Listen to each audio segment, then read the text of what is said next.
नमस्कार दोस्तों, आज का हिंदी कहानी दर्द की सिलवटें। अवंतिका ऑफिस में बैठी कुछ फाइलों के बीच अपनी आंखें जमाई हुई थी। बॉस की आदेश था कि इन फाइलों का निपटारा जल्द से जल्द कर दिया जाए, वरना उसकी सैलरी यूं ही अटक रहेगी।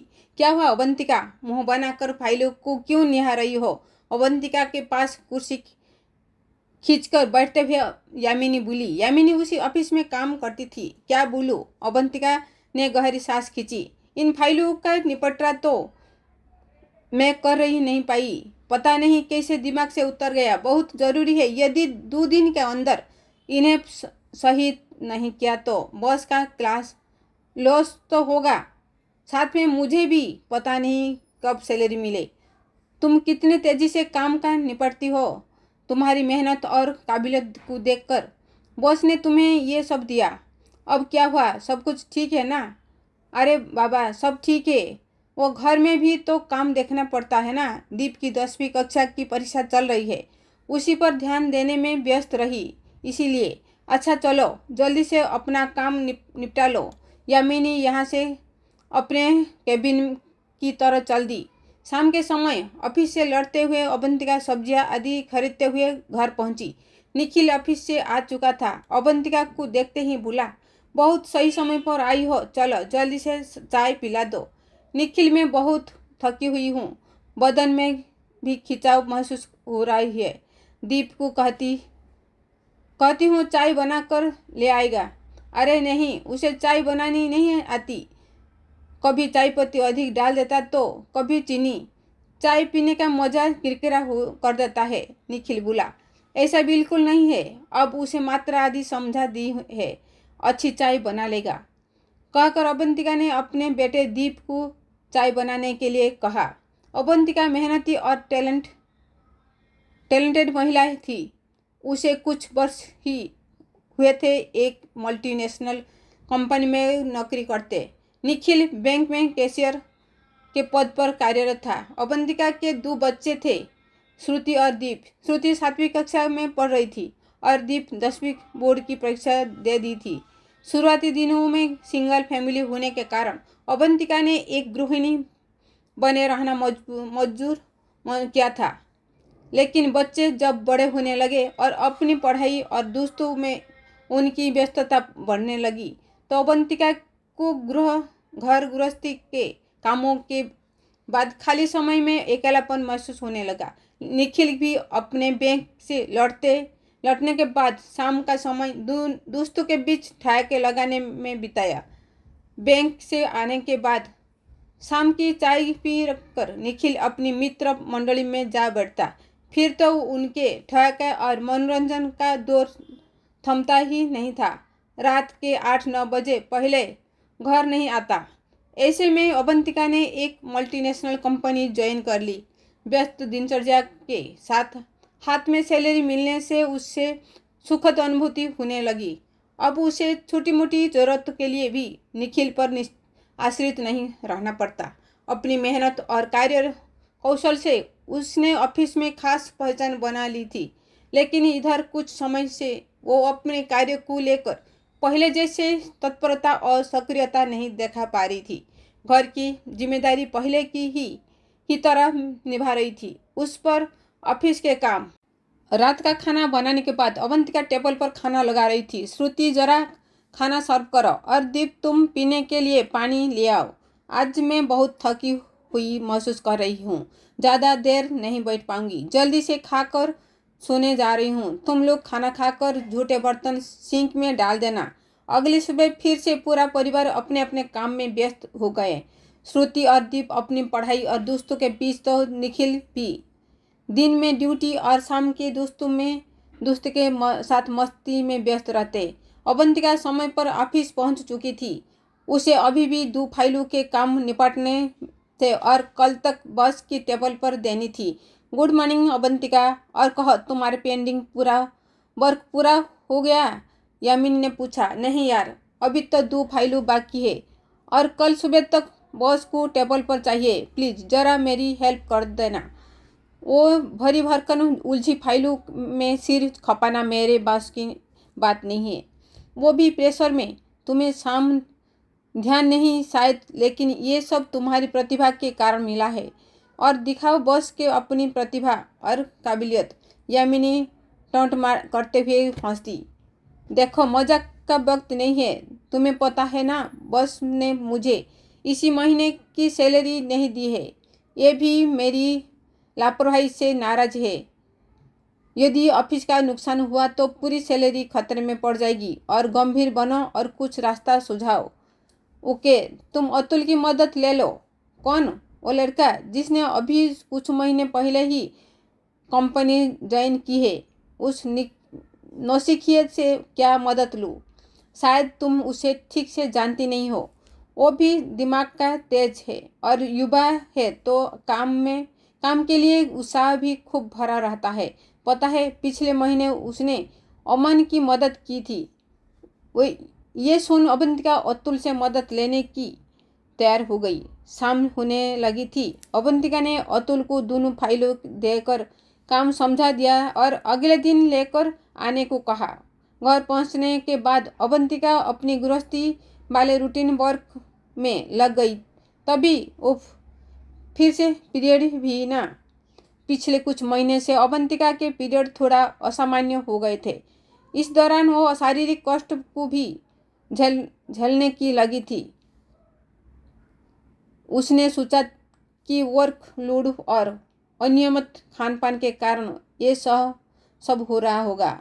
वो अपने पीरियड्स को लेकर कुछ विशेष चिंता नहीं करती। वैसे ही लोग कहते हैं कि 40+ महिलाओं के महामारी को लेकर कुछ ना कुछ समस्या रहती ही ना। ऑफिस के काम तो निपट गया, उसे राहत मिली, लेकिन पीरियड्स के दौरान होने वाले शारीरिक कष्ट शुरू हो गए। इसलिए अवंतिका खाना खाकर जल्दी से बेड पर आराम करने चली गई। हॉट फ्लैश और पेटो कमर के दर्द से परेशान अवंतिका बिस्तर पर आते ही निढल हो गई। निखिल भी कुछ देर के बाद बेडरूम में आ चुका था। वो रात की बेला में रोमानियत महसूस कर रहा था। बिस्तर पर लेटी अवंतिका किसी हुस्न परी का एहसास कर रही थी। निखिल अवंतिका के समीप आया है और उसे स्पर्श करते हुए अपने पास खींचने की कोशिश करने लगा। नहीं निखिल, तबीयत बिल्कुल ठीक नहीं है। हॉट फ्लैश से परेशान हूँ, मुझे आराम करने दो। वो क्या हो गया है तुम्हें? जब देखो तब तबीयत खराब था, थकान का बहाना जरूर करती रहती हो। ऑफिस जाने के लिए तुम तो एकदम तंदुरुस्त हो जाती हो, है ना? तुम कैसे बातें कर रहे हो? मेरी थकान, मेरी खराब तबीयत तुम्हें नाटक लगता है? और नहीं तो क्या। मैं देख रहा हूँ कि कुछ महीने से तुम घर परिवार पर पहले की तरह ध्यान नहीं दे रही हो और मुझ पर तो बिल्कुल भी नहीं। कभी तबीयत खराब, कभी थकान, कभी पीरियड्स। तुम मुझसे दूर होती जा रही हो। तुम कहना क्या चाहते हो निखिल? मैं दोहरी जिम्मेदारी निभा रही हूँ। घर परिवार देखते हुए जॉब भी कर रही हूँ। जिम्मेदारी हूँ कह निखिल बिस्तर पर एक तरफ मुंह घुमाकर सो गया। मगर अवंतिका की आंखों में नींद गायब हो गया। उसे निखिल की बात तो चुभ गई। वो जॉब करने के लिए तब घर से बाहर निकली जब बच्चे थोड़े बड़े हो गए थे। निखिल भी तो अपनी दुनिया में व्यस्त रहता है, दोस्तों के साथ मस्ती भरे पल बिताता है। क्या मेरी ज़रूरत सिर्फ घर के काम और बिस्तर तक ही सीमित है? अचानक अवंतिका के मन में ये विचार कूद गया और उसकी आंखों डबडबा गई। अवंतिका थोड़ी चिड़चिड़ी होने लगी थी। निखिल को अवंतिका से शिकायत रहती और अवंतिका को निखिल से समझदारी का उम्मीद। उसकी ज़िंदगी इसी तरह गुजरते जा रही थी। उसके माता पिता कुछ वर्ष पहले गुजर गए थे। एक भाई था तो वो भी विदेश में सेटल हो चुका था, जो उसकी कोई खोज खबर नहीं लेता। ससुराल में सास ससुर भी नहीं थी, लेकिन ससुराल के नाते रिश्तेदार यदा कदा अपनी उपस्थिति दर्ज कराते रहते। ये भी निखिल के लिए अवंतिका को ससुराल पक्ष के रिश्तेदार हेय दृष्टि से देखते। ये कहते इसका तो ना मायका है ना भाई पूछने वाला। हम न पूछे तो इसे कोई नहीं पूछे। मरने पर कोई कफन देने वाला भी ना मिले। अवंतिका सबकी बातों को सुनती और खून का घूंट पीकर रह जाती। मन में सोचती कि सही वक्त पर इसका जवाब देना उचित होगा।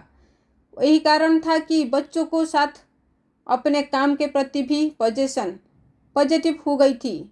हालांकि उसे न तो प्रोत्साहन मिलता ना ही सपोर्ट, लेकिन वो खुद को काम में व्यस्त रखती। ऑफिस में अवंतिका को यामिनी के रूप में एक अच्छी साथी तो मिली ही, लेकिन अब अतुल के रूप में भी उसे एक समझदार दोस्त मिल गया था। उम्र के ये अवंतिका से छोटा जरूर था, मगर था बहुत समझदार और सहयोगी व्यवहार वाला। तभी तो उसने अवंतिका के बिखरे काम को समेटने में मदद की। अवंतिका ने पेंडिंग फाइलें समय पर पूरी कर बॉस को दे दी। काम को सही तरीके से करने के लिए बॉस ने अवंतिका की तारीफ की। Very good, really, that's nice. मुझे मालूम था कि तुम इसे पूरा कर लोगी। मैं तुम्हारी काबिलियत को जानता हूँ, लेकिन पता नहीं क्यों तुम इधर काम के प्रति थोड़ी लापरवाही होने लगी थी। Thank you sir. दरअसल बेटे का 10वीं कक्षा का एग्ज़ाम था, तो उस पर ध्यान देने के चक्कर में वो काम दिमाग से उतर गया था। मेरी कोशिश रहेगी कि आइंदा ऐसा ना हो। चलो कोई बात नहीं, मैंने तुम्हारी सैलरी पास कर दी है और साथ में कुछ बोनस भी। अब एक बात ध्यान से सुनो, एक बड़े प्रोजेक्ट पर काम होने वाला है, उसमें तुम मेरे साथ रहोगी। यदि तुमने अपनी मेहनत से अच्छा कर दिखाया तो तुम्हारी प्रमोशन पक्की। मुझे पूरा विश्वास है कि तुम मुझे निराश नहीं करोगी। Thank you very much sir. मैं हार्डवर्क से पीछे नहीं हटने वाली। मेरी पूरी कोशिश रहेगी कि मैं आपकी उम्मीद पर खड़ी उतरूँ। अवंतिका नए काम को पा कर बहुत खुश थी। उसे अब पूरी तरह से अपने नए प्रोजेक्ट पर फोकस करना था। उसे अपनी प्रमोशन के सपने खुली आंखों से देखने लगी थी, लेकिन उसके इस सप्ताह उत्साह के निखिल का साथ बिल्कुल नहीं मिल पा रहा था। अवंतिका निखिल से वो उम्मीद करने लगी थी कि घर की जिम्मेदारियों में निखिल थोड़ा सहयोग करे, जिससे उसे अपना काम करने में सहूलियत हो। लेकिन निखिल का रवैया पहले जैसा ही था। उसके रिश्तेदार भी निखिल से कहते, देखा सास ससुर के न रहने पर कैसे अपने पंखों को फैला रही है।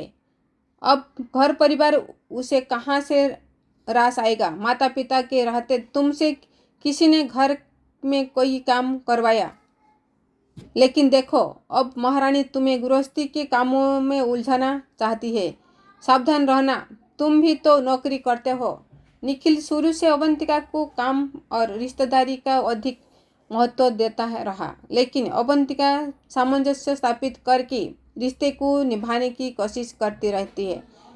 अभी ये चाहती थी कि निखिल शाम के वक्त घर पर बच्चों को समय दे या सब्जी आदि खरीद कर ले आए, लेकिन वो अपने दोस्तों के बीच रहना अधिक ज़रूरी समझता। कहता, मेरी भी तो अपनी लाइफ है, ड्यूटी से आकर दोस्तों के साथ मन बहलाना भी ज़रूरी है, नहीं तो सारा समय काम काम और बस काम। लेकिन निखिल, मेरी स्थिति भी समझो। एक अच्छा अवसर हाथ में आने वाला है।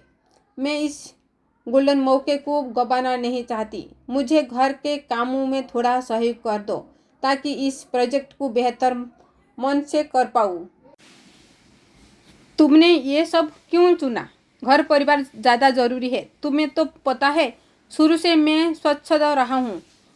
माँ बाबूजी ने बड़े प्यार से पाला है। ऊपर से किसी भी रिश्तेदार के घर जाता हूँ तो बैठे बैठे आवभगत करते होते हैं।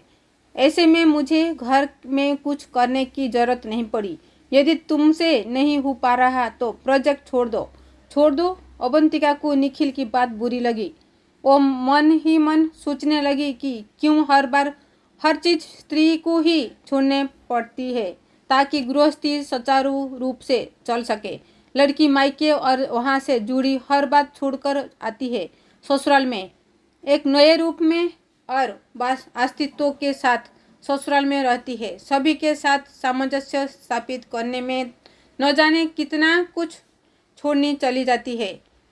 इस सब के बावजूद क्या वो एक अपनी खुशी या सपने को लेकर आगे नहीं बढ़ सकती? आज जिस काम से उसे खुशी मिली रही है, उसका वजूद निखरा है, उसे भी छोड़ दे ताकि पारिवारिक जिम्मेदारियां सही से निभा पाए। माना कि निखिल प्यार में पाला है, कभी कोई जवाबदेही नहीं उठाई, मगर अभिभावक और घर का मुखिया बनने का बाद उसमें जिम्मेदारी का भाव नहीं आना चाहिए। एक पति और हमसफर के तौर पर क्या उसे अपनी पत्नी का सहयोग नहीं करना चाहिए? आखिर में भी तो बचपन से ही जिम्मेदारियां उठाने की आदि नहीं। दरअसल की बात मन में सोचते हुए अवंतिका खुद से ही जाने कितना सवाल पूछ बैठी। फिर भी मन ही मन सोचा है कि ये मौका हाथ से नहीं जाने दूंगी। जिसको जैसा चलना है चले, मैं भी अपनी मेहनत बढ़ा दूंगी। एक बार प्रमोशन हो जाए बस। अवंतिका निखिल के व्यवहार और दूसरों की बीच सोच को दरकिनार करते हुए अपने काम में लगी रहती। बच्चों से भी कुछ काम में हाथ बटाने का आग्रह करती ताकि उसे थोड़ा से सपोर्ट मिल जाए। उसने अपनी मेहनत बढ़ा दी, लेकिन जल्दी जल्दी होने वाले पीरियड्स के कारण परेशानी भी होने लगी थी। महीने में एक बार होने वाला कभी कभी 2 बार भी होने लगा। इस दौरान वो शारीरिक मानसिक कष्ट महसूस करती। उसे बात बात पर गुस्सा भी आने लगा था, लेकिन निखिल उसकी परेशानियां समझाने के बजाय उस पर बरस पड़ता। इन सब की वजह से अवंतिका का कार्य भी प्रभावित होने लगा। यामिनी ने अवंतिका की परेशानी को देखकर उसे डॉक्टर के मिलने की सलाह दी। डॉक्टर ने अवंतिका को बताया कि वो मनोपुज के दौर में गुजर रही है। कभी कभी किसी को समय से पहले ही मनोपुज हो जाता है। ऐसे में चिड़चिड़ापन, नकारात्मक सोच, थकान, कमजोरी आदि शारीरिक मानसिक दिक्कतें होनी सामान्य बात है। उसे अभी अपने सही खानपान के साथ सकारात्मक खुशहाल माहौल बनाए रखना भी जरूरी है। आवश्यक दिशानिर्देश और दवाइयाँ देने के साथ डॉक्टर ने अवंतिका को मनोपुज के संबंध में विस्तार से समझाया। अवंतिका ने अपनी परेशानी निखिल से साझा की है। उसे उम्मीद थी कि वो सब जानकर निखिल को अब कोई शिकायत नहीं होगी, बल्कि वो अपनी पत्नी की परेशानियों को समझाते हुए उसको मानसिक मजबूती प्रदान करेगा। लेकिन अवंतिका की सोच वहाँ उल्टी पड़ गई। निखिल ने अवंतिका और डॉक्टर की बातों को अधिक महत्व नहीं दिया। वो सब क्या नई बातें लेकर बैठ गई। मानव मासिक चक्र कोई नई बात तो नहीं है क्या? महिलाओं के लिए तो ये आम बात है। अब जहाँ कर तुम्हें मनोवैज्ञानिक पहलू समझ में आने लगा। और सब ज़्यादा पढ़ी लिखी जाने का कारण है। नौटंकी तो ऐसे कर रही हो जैसे कोई बहुत बड़ी बीमारी हो गई हो, है ना? निखिल की बात से अवंतिका एक बार फिर खिंच गई और मन ही मन सोचने लगी कि चाहे जो हो, मुझे हिम्मत से काम लेना चाहिए। अब भावनात्मक सहारा मिले ना मिले, लेकिन अपने अंदर सकारात्मक ऊर्जा को जरूर भरना होगा। समय के उबड़ खाबड़ रास्ते पर अवंतिका के जीवन की गाड़ी यूं ही बढ़ने जा रही थी। ऊपर इधर ऑफिस के साथ घर की जिम्मेदारियां पूरा करते हुए अवंतिका मनोपोज के दौर से भी गुजर रही थी। निखिल का रूखा व्यवहार पति पत्नी के रिश्ते का खटास भरने का काम करने लगा था। अवंतिका का ऐसे में अपने माता पिता की बहुत याद आती कि काश ये होते तो उनसे कुछ अपना दुख बांट लेती। यामिनी ने अवंतिका की परेशानियों को समझाते हुए उसे पुनः सलाह दी कि प्रोजेक्ट में अतुल को शामिल कर कि उसे उसकी मदद ले ले, कुछ तो राहत मिलेगी और वो बात उन तीनों तक ही रहेगी। बॉस को जानकारी नहीं होने देंगे। अवंतिका को यामिनी की बात जच गई। उसने इस नए प्रोजेक्ट में अतुल को अपने साथ मिला दिया। अतुल अवंतिका की बड़ी इज्जत करता था। सहयोगी व्यवहार के कारण वो एक बार फिर अवंतिका के काम में सहयोग करने के लिए तैयार हो गया। वो अवंतिका ने थोड़े से राहत की सांस ली। काम को लेकर अतुल और अवंतिका की बातचीत ऑफिस के बाद घर पर भी फोन से होने लगी। निखिल को ये बात भी खटकने लगी। अवंतिका निखिल की इस मानसिक सोच से अनभिज्ञ अपनी दिनचर्या में मसरूफ थी। घर आने के बाद भी अतुल का काम के सिलसिले में कभी कॉल तो कभी मैसेज आ जाता है। इस बार प्रोजेक्ट बड़ा महत्वपूर्ण था और अवंतिका कोई गलती नहीं करना चाहती थी, इसलिए एक एक बारीकी पर वो अतुल से बात करती। अतुल के सहयोग से अवंतिका का काम आसान तो हो गया, मगर निखिल के साथ कठिन होने लगे। एक शाम अवंतिका रसोई में खाना बना रही थी कि तभी अतुल का फोन आया। प्रोजेक्ट फाइल में कहीं कुछ मिसिंग था। उसको लेकर वो अवंतिका से कुछ ज़रूरी चीज़ पूछने लगा। उसमें से उसे मैटर बताने के लिए अवंतिका हॉल की तरफ बढ़ गई और वहीं बैठे निखिल को गैस पर चढ़ी सब्जी देखने को बोल दिया। इधर अवंतिका फाइल समेटकर वापस रसोई में आई तो सब्जी जल चुकी थी और निखिल से अपनी बात भूली तो उसने न सुनने की बात कहकर पल्ला झाड़ दिया। ऊपर से अवंतिका पर ही बरसने लगा। मैं देख रहा हूँ कि तुम्हें अब कोई और भागे लगा। घर की जिम्मेदारी तो छोड़े, अब खाना बनाने में भी मन ही नहीं लग रहा है। सीधे सीधे बोल दो कि तुम स्वतंत्र होना चाहती हो। निखिल, तुम एक क्या बोल रहे हो? बच्चों क्या कहेंगे ये सब सुनकर? मैं तुम्हें सब्जी देखने के लिए बोलकर फाइल देखने चली गई थी। अच्छा, तुम्हें नहीं देखा कि मैं क्रिकेट मैच देख रहा हूँ? यदि तुम्हें नहीं देखना था तो बोल देना था। मैं बच्चों से बोलकर, खैर बात ख़त्म करो। आइंदा मैं बच्चों से ही बोलकर कुछ सहयोग ले लिया करूँगी। हाँ हाँ, ले लो बच्चों को सहयोग। तुम नौकरी करो और बच्चों की पढ़ाई छुड़वा कर उनसे घर के काम करवाओ। अब इसमें पढ़ाई छुड़वाने की बात कहाँ से आ गई? घर में छोटे मोटे कुछ काम देख लेने से उनकी पढ़ाई छूट जाएगी। कितने बच्चे आज शहरों में अकेले रहकर पढ़ाई करते हैं, ये अपना काम खुद करते हैं। अवंतिका समझकर बात खत्म करना चाहती थी, लेकिन निखिल का गुस्सा 7वें आसमान पर था। उस दिन की तकरार से अवंतिका का मन टूट गया। उसने एक पल को ऑफिस छोड़ने का मन बना लिया। अगले दिन ऑफिस में अवंतिका ने अतुल से प्रोजेक्ट पर काम करना बंद करने के लिए कहा। यह सुनकर अतुल चौंक गया। तब अवंतिका ने उसे अपनी पारिवारिक समस्याएं बताई। अतुल ने समझाया, अवंतिका जी, बड़ी सफलता के लिए कड़ी मेहनत के साथ संघर्ष भी करना पड़ता है। आप संघर्ष करते हुए सफलता की करीब आने वाली है। ऐसे में जब छोड़ने का फैसला गलत है।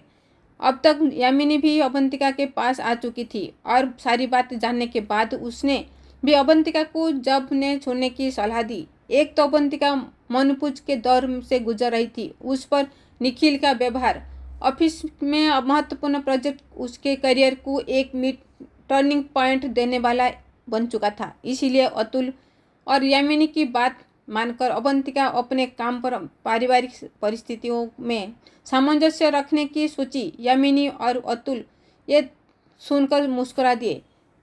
That's like a good girl. देखो अवंतिका, मनोपुज के दौर से गुजर रही महिला, उसकी मानसिक और शारीरिक स्थिति कुछ अलग होती है, लेकिन बेहतर खानपान और योग के द्वारा इन स्थितियों निपटा जा सकता है। तुम वादा करो किसी भी सिचुएशन में खुद को कूल रखोगी। यामिनी की बात सुनकर अवंतिका ने स्वयं को कूल रखने की वादा किया। प्रोजेक्ट को 3-4 दिन में पूरा कर लेना था। निखिल के व्यवहार के देखते हुए अवंतिका ने तय किया कि ये ऑफिस से 1 घंटा लेट निकलेगी। वहीं अतुल के साथ बैठकर काम का निपटारा कर लेगी, ताकि घर जाकर प्रोजेक्ट वर्क पर बात करने की जरूरत न पड़े। अतुल भी इस बात को सही माना। 2-3 दिन अवंतिका ऑफिस से घर लेट पहुंची तो निखिल अवंतिका पर शक करने लगा। उसने ऑफिस से जानकारी ले तो अतुल और अवंतिका के लेट तक रुकने का पता चला। निखिल का गुस्सा 7वें आसमान पर पहुंच गया, लेकिन अपने क्रोध को छिपाते हुए उसने एक शाम अतुल को बहुत ज़रूरी काम बोलकर बहाने से घर बुलाया। अतुल इस आमंत्रण को समझने न सका, लेकिन उसने निखिल के घर जाने का निर्णय लिया। अतुल को घर बुलाने के बाद निखिल ने उसको खूब फटकारा लगाई और अवंतिका से दूर रहने की चेतावनी दी। ये बात क्या कह रहे हैं? हमारे लिए आपके मन में क्या चल रहा है? अतुल ने आश्चर्य से पूछा। मेरे मन में नहीं, तुम्हारे मन में चल रहा है, और वो भी अवंतिका के लिए।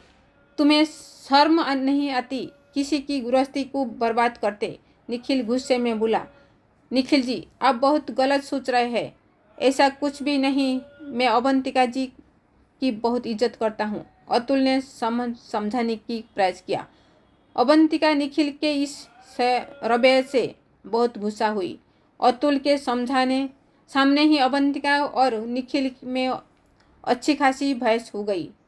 गुस्से में निखिल ने अवंतिका से कहा, ठीक है, तुम दोनों के बीच यदि कुछ भी गलत नहीं है तो अभी मेरे सामने तुम अतुल को राखी बांधो और इसे अपना भाई बनाकर दिखाओ। निखिल, तुम इतनी गिरी हुई सोच की हो जाओगी, वो मैंने कभी नहीं सोचा था। मुझे तुमसे नफरत हो गई। क्या एक स्त्री और पुरुष मित्रवश व्यवहार के साथ नहीं रह सकते? तुम बात घुमाने की कोशिश मत करो। अभी उसे राखी बांधकर इसे अपना भाई मानो। अतुल भी निखिल के व्यवहार से क्रुद्ध हो गया है, लेकिन खुद को सामान्य बनाते हुए बोला, अवंतिका जी, आप इनकी बात मान जाइए। आप मेरी कलाई पर धागा बांधकर मुझे भाई के रूप में स्वीकार कीजिए। अवंतिका अतुल की बात सुनकर कुछ बोलती उससे पहले ही अतुल ने फिर से अपनी बात दोहराई। अवंतिका को माहौल शांत करने के सही एकमात्र रास्ता नजर आया। वो मौली उठाकर ले आई और उसे अतुल की दाहिने कलाई पर राखी के रूप में बांध दिया। कलाई पर मौली बंधवाने के बाद अतुल अपने क्रोधावेग को बढ़ाते हुए बोला, सुनो निखिल, मैं तुम्हें चेतावनी देता हूँ कि इसी पल से तुम अवंतिका के साथ ना तो बुरा बर्ताव करोगी और ना ही उसे किसी प्रकार का मानसिक कष्ट देने की कोशिश करोगी। अभी से ये मेरी बड़ी बहन, और यदि इसकी आंखों में तुम्हारी वजह से आंसू आए तो मुझसे बुरा कोई नहीं होगा। याद रखना, यह अवंतिका का भाई की चेतावनी है। निखिल अतुल का ये रूप देखकर अबाक हो गया और इस प्रकार के जवाब की बिल्कुल उम्मीद नहीं की थी।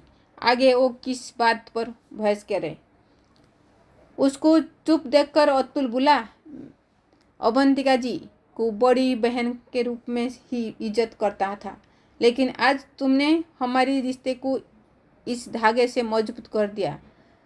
अब ये मत समझे, अवंतिका अकेली है, मैं इसका भाई सदैव इसके लिए खड़ा रहूँगा। चलता हूँ अवंतिका जी, अपना ख्याल रखिएगा। और हाँ, आपको अपने काम पर पूरा फोकस करना है और प्रमोशन का अवसर आपके हाथ से जाने न पाए। अब मैं चलता हूँ। अतुल यहाँ से जा चुका था और मगर निखिल के पैर अब भी जस से तस ठिठक थे। आज तुमने विश्वास की आखिरी डोर को भी तोड़ दिया। तुमने मुझे जो दर्द की सिलवटें की है, हृदय में जीवन भर चुभती रहेंगी। निखिल, भले ही मैं वहाँ इस घर में रहूँगी, ये भी अपने बच्चों की खातिर, मगर मेरे मन में तुम्हारे लिए ना तो पहले जैसे भावना रहेगी, ना ही इज्जत। अपनी गंदी सोच में गृहस्थी रूपी प्रेमालय को तुमने मैला कर दिया है। तुमने तो अपनी जिम्मेदारियां समझ सके और ना ही अपनी पत्नी को, कहकर अवंतिका गुस्से से कमरे में चली गई और निखिल वहीं खड़ा अपनी सोच पर पछतावा करता रहा। दोस्तों, आज का ये कहानी आपको कैसा लगा कमेंट कीजिए। पसंद आए तो लाइक शेयर कीजिए। सब्सक्राइब नहीं किया तो चैनल पर सब्सक्राइब करना ना भूलिए। थैंक यू, नमस्कार।